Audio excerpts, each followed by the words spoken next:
Oh, well, hey, babes. Good to see ya. Me and Okie just came back. Okie, where'd you go? Just came back from a little journey out there in the high-altitude sun. Warming up. And feeling good, man. Catching some rays, coming back to life. Inhaling the fragrance of the clean air and all that good stuff. Well, yeah, it's got nanoparticles in it, but what the hell? If that shit was going to work on us, it would have happened quite some time ago, baby. Every time they try it, it doesn't happen. See, and you know who they are, and you know who we are, and it ain't them anymore, and it ain't us anymore. As you're going to see, and I've got a little soliloquy, which is really a thumbnail sketch of humanity, of what's really going on here in our story in life. So I want you to settle back, relax. It's just audio. I didn't get any video on this one, but it's beautiful. And I had to share it with you. So, babies, you know, prepare yourself for this one. If you have to, stop the tape right now. Get in a good space, 'cause this is some heavy-duty shit that leads to the direction of paradise. Kind of explains things in a way you ain't heard before, but you know it perfectly. So without too much further ado, let me share this beautiful soliloquy from the Coyote Medicine Show, only on the Hazy Radio Network. Here with you today, babies. Love ya.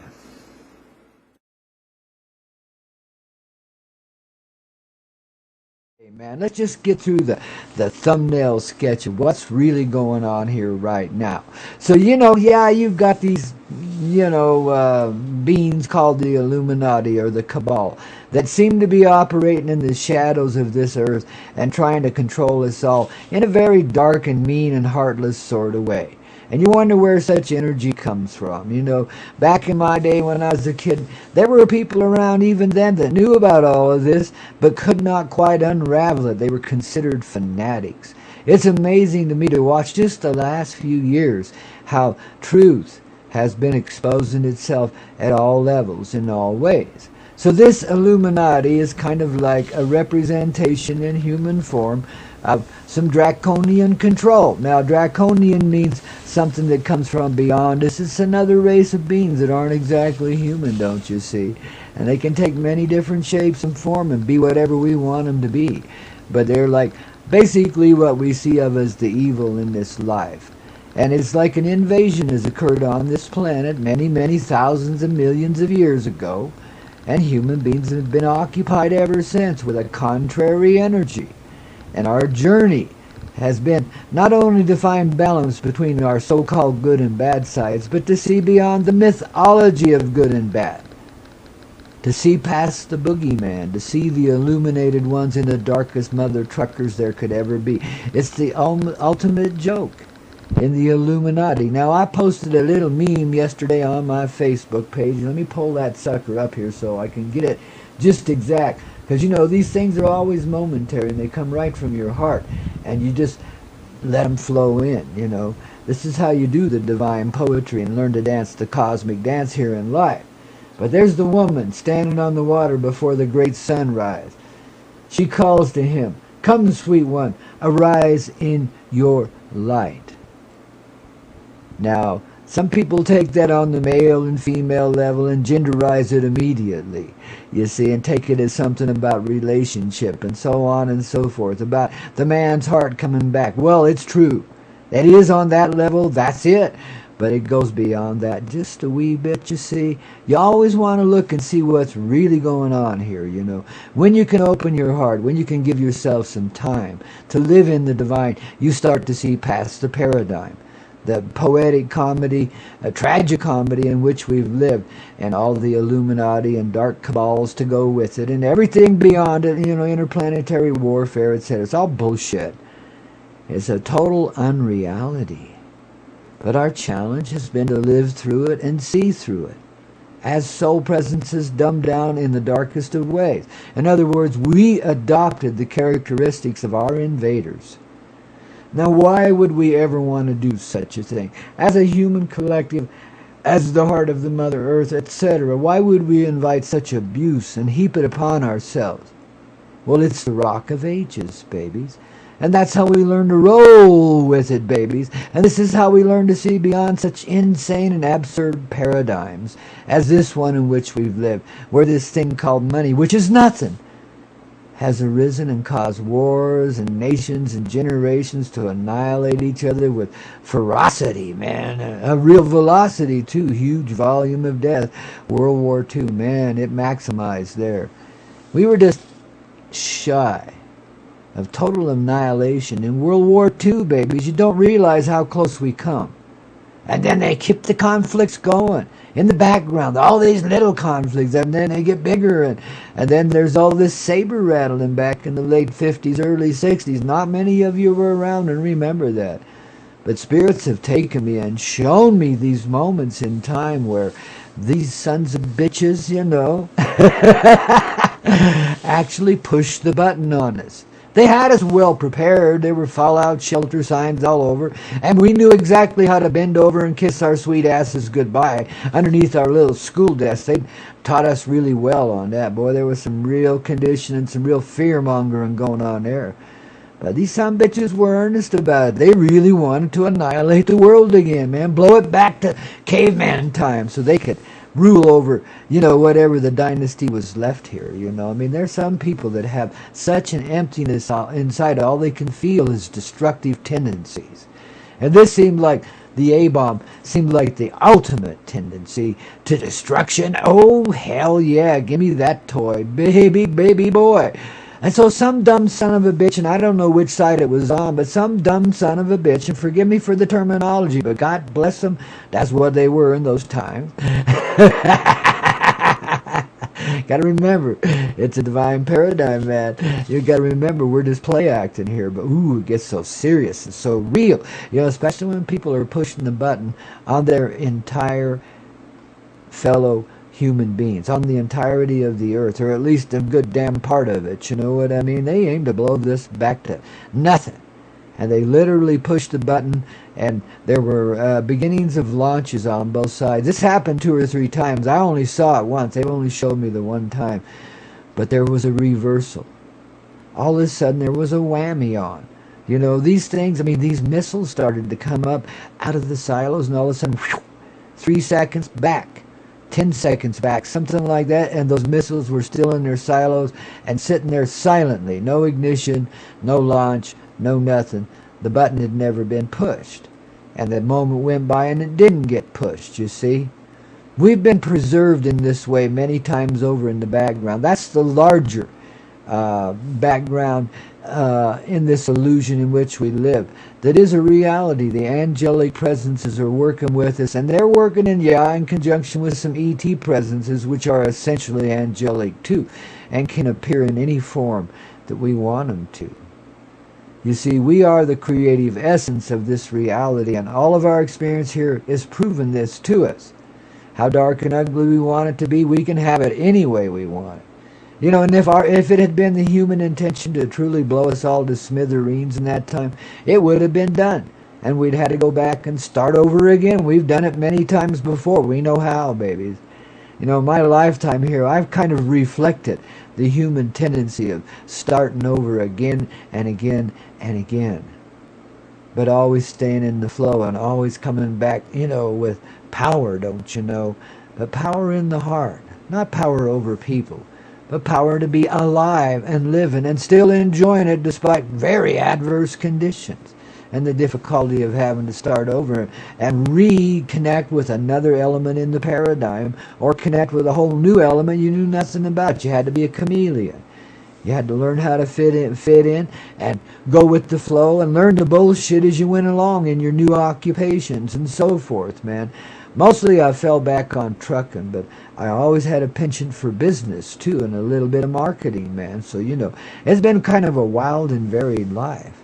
But I've reflected in my living of this lifetime, kind of in a metaphorical sense, the human existence and how we've come forward. We've almost gotten there in a very enlightened way, and then we fall back into the darkness of warfare within ourselves and start to fight with the reality around us.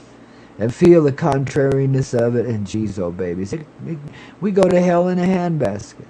And we beat the shit out of ourselves, and we knock the crap out of ourselves, and then we go back and start over after some very enlightened times. Atlantis was the most recent one that I know of as far as a more elevated so-called civilization. It wasn't any more civil then than it is now, babies. You know, perhaps a bit more enlightened, perhaps a bit more technologically advanced, I'd say, because we didn't rely on technology. We had energy. We knew how to use the energies. We knew how to build buildings with energies. We knew how to transport ourselves with energies, etc. So yeah, it was a different form of living and quite a bit more enlightened than the times we have lived in that we can remember here in the current history, you know. It's been way beyond that, but at the same time, just as unsettled as this reality is, and just as angry with itself, pissed off as all get out, because it doesn't seem to be getting what it wants. And what it wants is not total destruction. What it wants is total and complete universal love across the board. A complete equanimity of heart in every being that lives. And since it don't think it can have that, then it says, fuck it, let's destroy the whole thing. That's essentially the draconian energy that we brought to ourselves as a planetary invasion many, well, let's say millions of years ago. In my humble opinion, that's what it is. Who cares about the time frame? It's obvious and it's visible because it's in everyone that lives. That's the journey of the two wolves inside, you know, the light and the dark, the polarities, the pushing the pole, the domineering and the dominatrix, you know. Baby, there's been a savage reality, harsh as all get out, little innocent children chewed up and spit out like nothing. You know, there's no respect for any kind of life in the dark hollows of the background noises in this life, and much of it's become visible in these recent times, and I wonder why. Because our hearts are becoming more truthful all the time. So you have to be careful when you start to see what's really been going on here. How innocence has been eschewed again and again. How atomic obliteration it would still be a threat had our heart not made other choices. Because we certainly did that back in the Atlantean days, and nobody much is talking about that, about the great nuclear disasters of those times. I mean, this was disastrous beyond comprehension, man. And somehow human beings came back from all of that, and even brought a little of the Atlantean system with them in this Babylonian structure they erected, again, to play the subterfuge in the background and be the dark cabal of all, and, you know, to represent that ugliness that we had inside of us that really came from, you know, another planetary realm beyond this one. Now that's the way we wrote the script and the way we played it in the 3D. And so there's been always this shadowy world in the background. And sometimes its elements have come into control of this reality. You know, look at the Inquisition. I mean, for recent times of savagery, you know, millions of people are killed for no good reason at all, other than just to watch them go, man. Just to have that hatred of the heart fulfilled again and again, you know. Shoot, baby. And the more divine and innocent a person appeared in this dark times of this reality, the more savagely they were treated. You know, you think the sacrifice of this person called Jesus, you think that the sacrifice of that was something? God Almighty.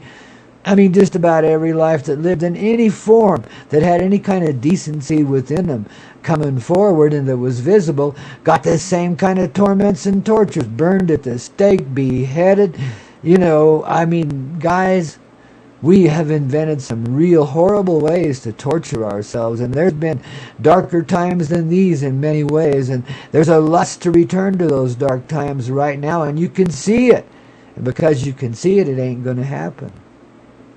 That's the power of our creation. That's the power of our creative heart. That's what the UFOs and the demonstrations in the sky are here to demonstrate to us, of our own ability to create. We are these innocent children of the universe, born of the stars, each and every one of us. We are ancient beyond belief. We have experience and seasoning and growth that has allowed us to come here and inhabit such an awful, awful place and still have spectacular moments of greeting, awareness, love, emotional expansion, feeling in the dumbest and darkest of times. bright lights burning everywhere, and not minding if they had to pay the ultimate sacrifice with their life, because it was no sacrifice at all. They pulled the people's darkness into them and became an embellishment of it, a representation of it, so that when they were burned at the stake, all that darkness would go up in flames right along with them. And darlings, you may think that's a horrible way to die, and it is, of course. But at the same time, some were in such a peaceful state. By the time that moment of death arrived, they barely felt it. And then they were gone. They were blessed in that way. Sometimes a fast death can be a blessing. Geez, got a mosquito cruising around me here, trying to eat me alive here. Speaking of all these horrible things, man, that have happened in the past, and of how some would project that into our future rather immediately, too. You see the push. You see what's going on in this Nazi reality. The Nazis are arising and making themselves known now. They're not hiding so much anymore, especially here in the U.S. You know, I felt this was like a Nazi empire when I was a kid, because I saw how it worked. And I was born in Utah, which was a very Mormon family, with very heavy Mormon restrictions upon their souls and presences, you know. And I had to deal with all of that. I learned what a Nazi empire could be. I call it kind of soft Nazism, because they weren't exactly gunning down people in the streets with impunity the way they are now. But boy, you run contrary to that reality in some more spectacular way, and you'll have 200 lawmen and dogs and rifles and guns and army helicopters searching for you, baby. I mean, you know, you're not going to get away with nothing in that Nazi reality. See, it did have its meaner edge, and there was some death practiced. I'm not saying it wasn't shit. But compared to what the police state is doing now here in the U.S. of A., let alone across the earth, where it can be even more savage, I don't know how much more savage can be than it is here. We've really unleashed the boogeyman, haven't we? And see, there's a real push to let that coalesce, and next thing you know, we're back to burning each other at the stake. I mean, our own government, the U.S. government, has purchased 800 guillotines. Now, what the hell is that all about, huh? Jeez, you know, see, the demonstration, the proof of the Nazi empire, of the dark intent of the nasty bastards that run things all over the place. And people are going, huh? You know, and starting to wake up. Sometimes you become real reactive and you think it's horrible, and we're going to feel that entire reality, that entire dark paradigm repeat itself once again. But babies, you got to understand, in the dynamic of how we play it here, and there are basic and essential rules that control the flow here, but they're not really written down anywhere. They're just a matter of how much love is going to allow it, and how far our heart will let it go, you see. See, we've seen it go this way before, and we've seen it completely out of control. We've seen darkness in complete control of this earth and every heart in it, long, long time ago. Way before Atlantis even, which was more enlightened than all that, even though it was broken and scattered too. You see, you got to understand, babies, the service we needed to do, we've already done. We've paid the maximum premium price 1 billion times over, and continue to do so just by breathing and living in this environment, just by putting up with this shit even for a moment. And I'm talking about the Nazi Empire, you know, and the dark cabal behind it, you know.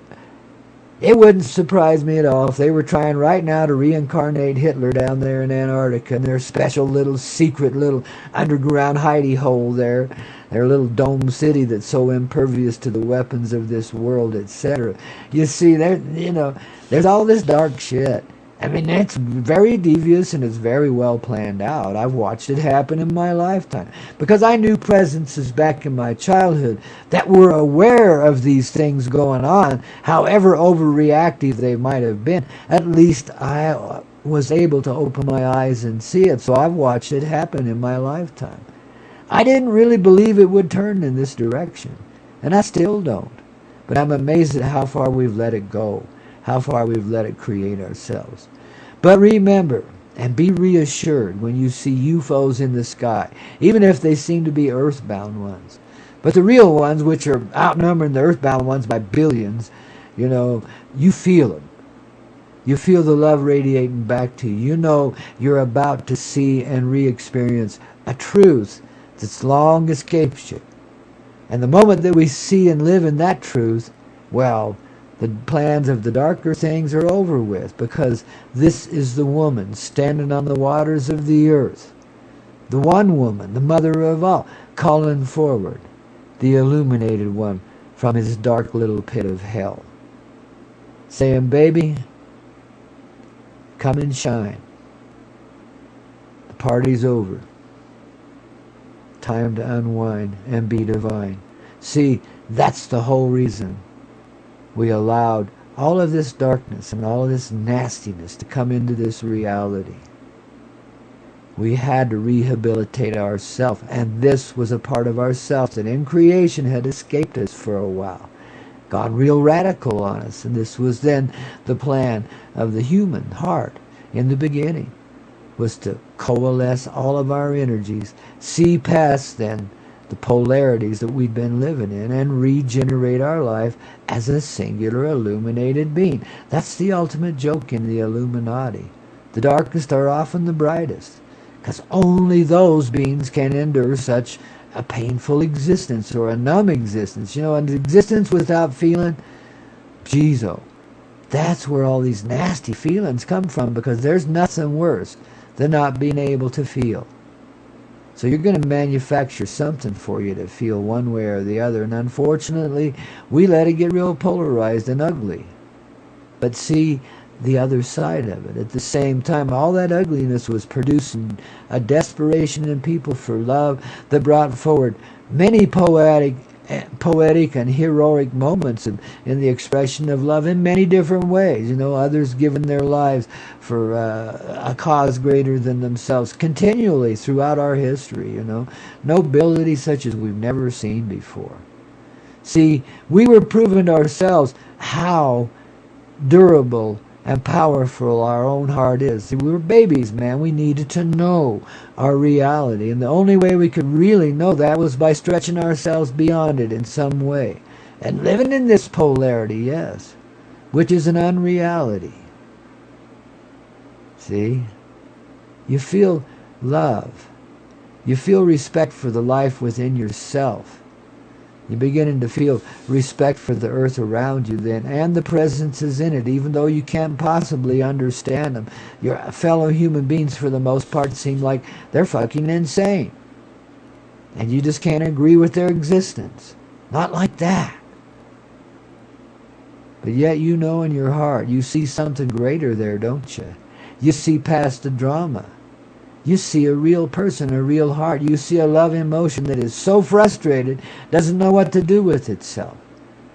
Looking for love in all the wrong places, but finding it in the right place, because you can experience it in yourself.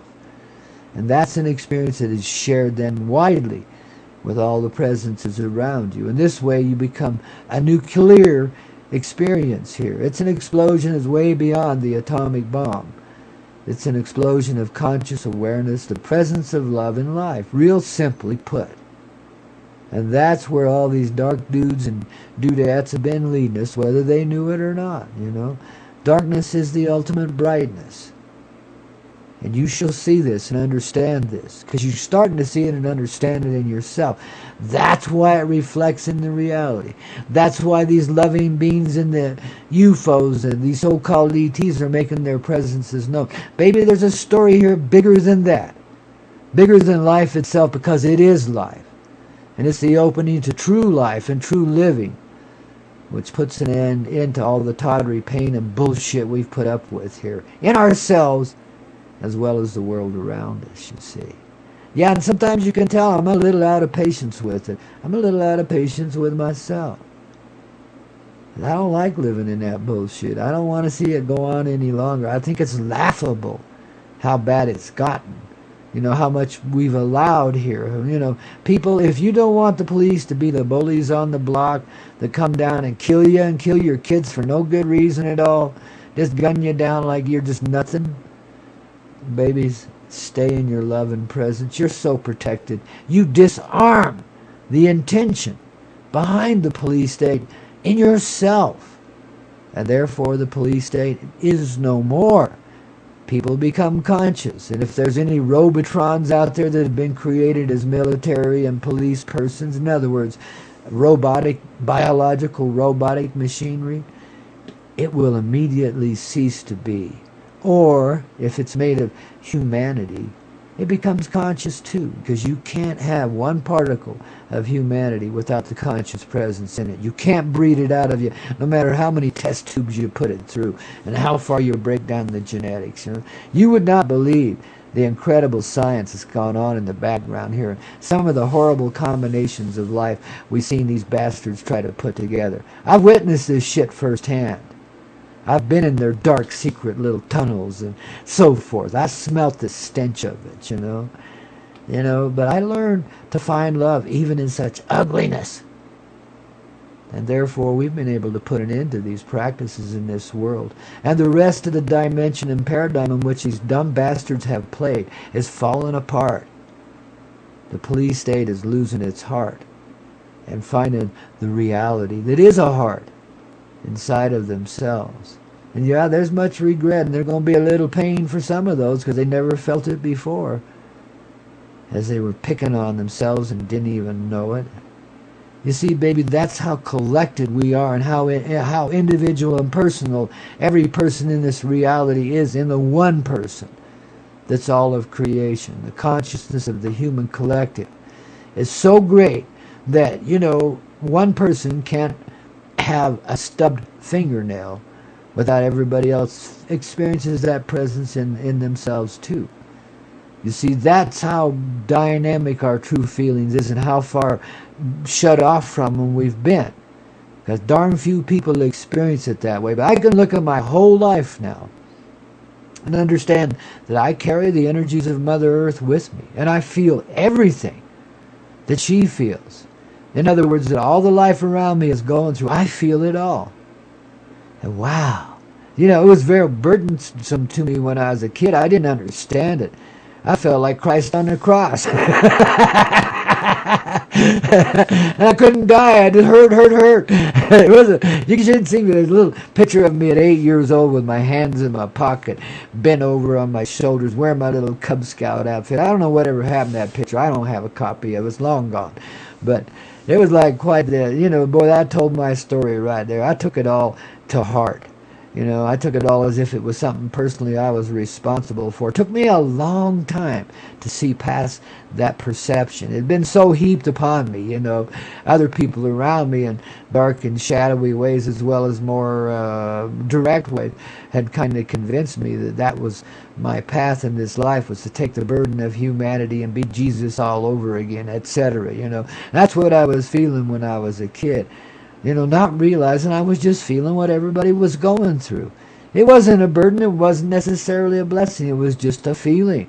I could feel it. Others could not. And therefore I was burdened by it because that was the programming I got from around myself. It took me a long time to get past that. I remember one time coming down my truck. It's probably early 70s. Down Parley's Canyon, which I seldom ran because it's too steep of a hill. And, that's a dangerous piece of shit. And some people have some unhappy endings there, and I didn't want that to ever happen for me or anyone else. So I'd usually go around Weber Canyon, which was a lot easier, and just as quick too, So anyway, with this time I'm coming down Parley's because, I guess I was light or empty or something. It's the only time I'd run it. And son of a gun, I'm tuning into the local radio station and I'm hearing about all this shit. And I'm feeling what's going on in the background there in Salt Lake City. And I'm thinking to myself, oh my God, this is worse than what I've seen going on out there in the real world, man. This is so dark. And I could feel it, and I could feel the heaviness of it, and the radical nature, that it forced the extremes of life and death on people in many dramatic situations there. The Nazi Empire lived there greatly, and most folks didn't even know it. They just went along with it, heel and toe, and just, there just wasn't enough feeling there for them to see beyond it. The thing had captivated them in some mystical sort of way, and wasn't going to release them. So everybody, whether they were a goody two-shoes Mormon or, a total rebel or anything in between, there wasn't much in between there. You either were one or the other, man. You wouldn't believe the huge gay community in Salt Lake City. It's a rebellion, man. You just wouldn't believe that. I mean, that's got such a squeaky clean image, but boy, neath the surface, just like everywhere else, it's hell, babies. Hell trying to find its own paradise. Hell trying to find its way out of it. And a hellacious experience that we in some way allowed to be created in this reality, where dark demons, as we'll call them, I don't have another word for them, let's say ETs to make it a little softer, because they're energies, but they took control energetically of this whole area when these believers and followers and a new religion came forward out there and established a new kingdom, for themselves on what they considered barren land, and outright stole it from the natives around them. Of course, that's what we do here as European invaders. Oh my. But see, that brought with it those energies, and then they began to assimilate a certain amount of control in that area, and this is what I was feeling coming down off of Parley Summit and feeling so responsible for it all. And I didn't have any idea why, because I had nothing to do with it as a kid or anything like that here, other than I was inducted, as I began to realize as I got a little older, because, man, they slam your memories like crazy. But when you're a subject member of one of their intentions, baby, you get clobbered as a kid, and they'll ritualize the shit out of you and try their darndest to program you into being one of their sweet little robots. Go totally dead inside, just surrender your heart and be one of them that doesn't feel, and therefore you can rise up and be a big hojo if you want to be, you know what I mean? And they'll just prop you right up there and pull your strings and make you look really good, man. But you're cold and dead, and everybody knows it. And that's what you're there to share with everyone, is that death. Well, you got to remember that death always brings you back to life, whether you pass on from the body and go experience the real life that you're living, or you stay in the body and greet that moment as a re-energizing thing and say, thanks for reminding me of how fragile I can be, and for reminding me of the great love. Because the minute you start to feel death, as you really are intended to separate from the body, you start to feel the love of the so-called other side, which is constant and continuous and indescribable. That's our truth. That's our real paradigm. So what humanity is experiencing now by all this focus on death is the transition of death. We're going through it. We're going through the very primal feelings. As a collective, each person in their own way has all of these feelings inside of them. See, I didn't realize when I was a kid, they made me feel like I was the only one that could feel like that could feel what the earth was feeling and so forth. And that's why I took it so personal and made such a burden out of it. But it was a blessing divine in its own way. You see, then I began to realize that everyone feels this. Everyone wears it. It's not just me. Hell, I'm nothing special in this reality. Yet we're all super special, and we're all super empowered beings that have real specialists in our own dynamic of the mystical realms that are here to re-engineer the entire reality by finding what all of our ancestors could never quite get to. As far as they got with it, they could never quite get to it. Through all their times of pain and darkness and great enlightenment too, baby. We've had some real peaceful times here. War is a relatively new invention of the last few thousand years, I should say. But few is like maybe 100,000, something like that, 50,000. I don't know what the numbers are, but they're huge, compared to what we're living right now in an average 80-year lifespan. I mean, 50,000 years, goodness gracious, that's a lot, ain't it, baby? Oh, but we're staying true inside of our hearts, see. And this is what will allow you to feel everything the earth feels, and to realize it in yourself, and not take it as a burden. See it as a blessing, and know that we've chosen to feel this way so that we could experience, something other than our truth, something uncreative. We didn't know our own power. We didn't appreciate how greatly we could affect the creation around us, and that's how we got stuck in these little anomalies of polarity in the first place. That's how we got shattered, fractured, you see. We were innocent, we still are. That innocence has never been taken from us. So when you feel the earth's, blessings upon yourself, her feelings, and all the children that are feeling it, don't take it as something awful and wicked and terrible. Take it as something you're there to help heal. Let it go right to your heart. And don't let it be burdensome to you. Let the love flow into it and say, understand, you're the healer. You're the one that's here to stop it, to regenerate it as a new creative reality. You're the ultimate revolution. The police state fears you more than anything, yet can't touch you. Because you're surrounded by angels of love and an empowering sphere of influence that we call an auric field that can stretch way, way beyond you. Way beyond you. And end every frustration and pain ever there was. You see, it's a matter of allowing ourselves to see the blessing of the dark lessons in this reality. Then the illuminated one arises, and all are well and good. The two suns are one again. And everything is united. The polarity no longer exists. And therefore it ain't stretched into duality any longer. See, we're beginning to experience moments in this paradigm, such as these on this radio show here, where we know the unity of humanity, where we feel and experience that as a singularity within ourselves. And that's what allows us then to feel the divine presence in it. When we know it's not just us, it's everyone and everything around us. The divine is the divine in all. It doesn't hide from us. Through all of these dark ages, it's been plainly visible in all of our experience. It's plainly there, allowing us to suffer as much as we wanted to go as far with it as we possibly could. Yet, as good parents are, the stars surrounded us with helpers and limitations. There's only so far we could go. We always were meant to survive and carry on, and so we have. We're always meant to re-rectify in our innocence the unloving, the unforgiven, to move beyond such concepts, to understand the love in all of the paradigm, no matter how it manifests itself before us.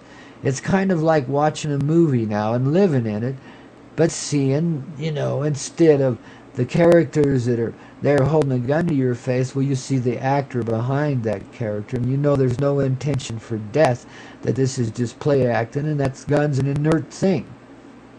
You see how that works, Jelly Bean? It's coming back to life in a very real way and being the substance of your life. The creation. The living truth of the love that we are.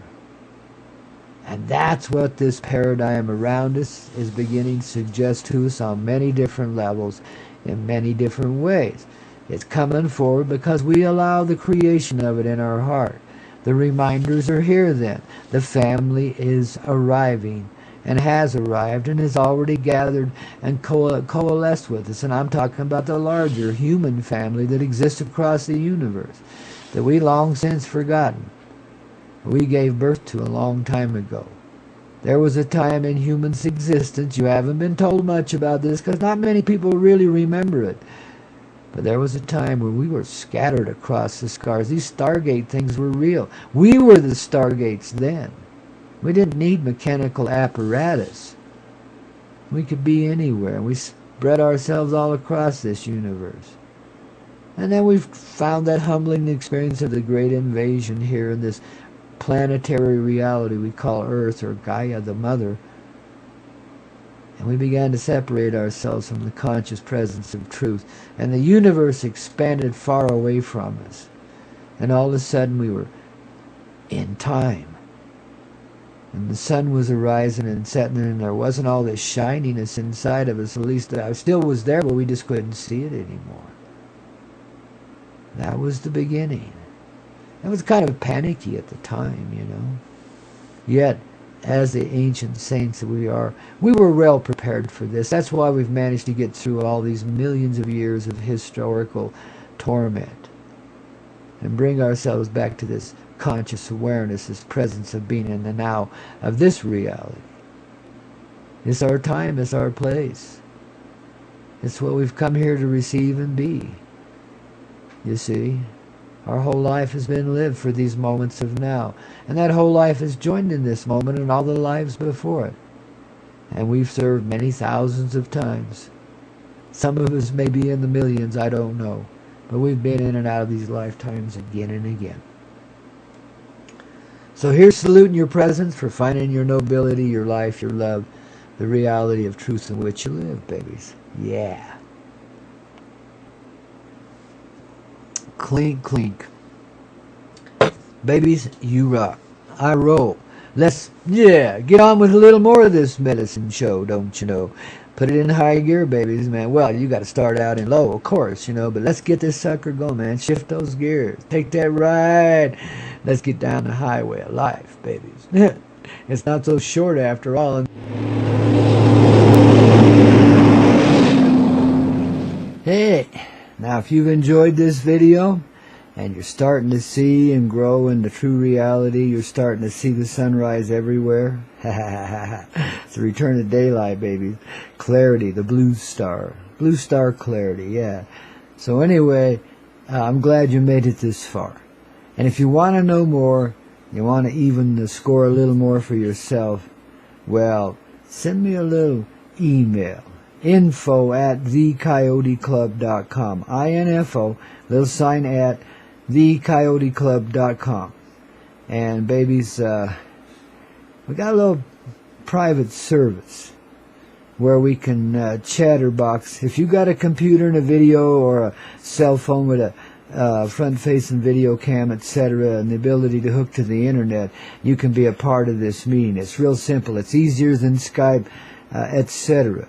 So it's a place where I can share with you the deeper aspects and some of the higher ones too that really we can't talk too much about on the public airwaves just yet. We're getting there, don't you know?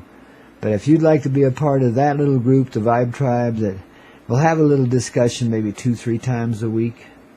You know, just get together at various times, perhaps randomly, perhaps we'll have a set time, I'm not sure, but if you're interested in being a part of that and going to the deeper trail in yourself to understand what your part is here a little more profoundly, because I can share with you when there's just 5 or 6 or 10 of us in a little chat room like that, a video chat room like that, I can share with you in a far more personal way than I can on the public airwaves, you see. And there's much more to reveal here that even yet I can't reveal publicly, but yet I can privately to certain individuals. So understand, to be a part of this group, there's a vibe that'll bring you in, you see. So again, all you got to do is send me a little message to what it says right here, info@thecoyoteclub.com, and let me know you'd like to be a part of the Vibe Tribe gathering on video, and we'll get you set up, don't you know? Okay? Special little service from Grandpa for the family here that is ready to get it clear. Oh, and there's to you, dear. Love you so much.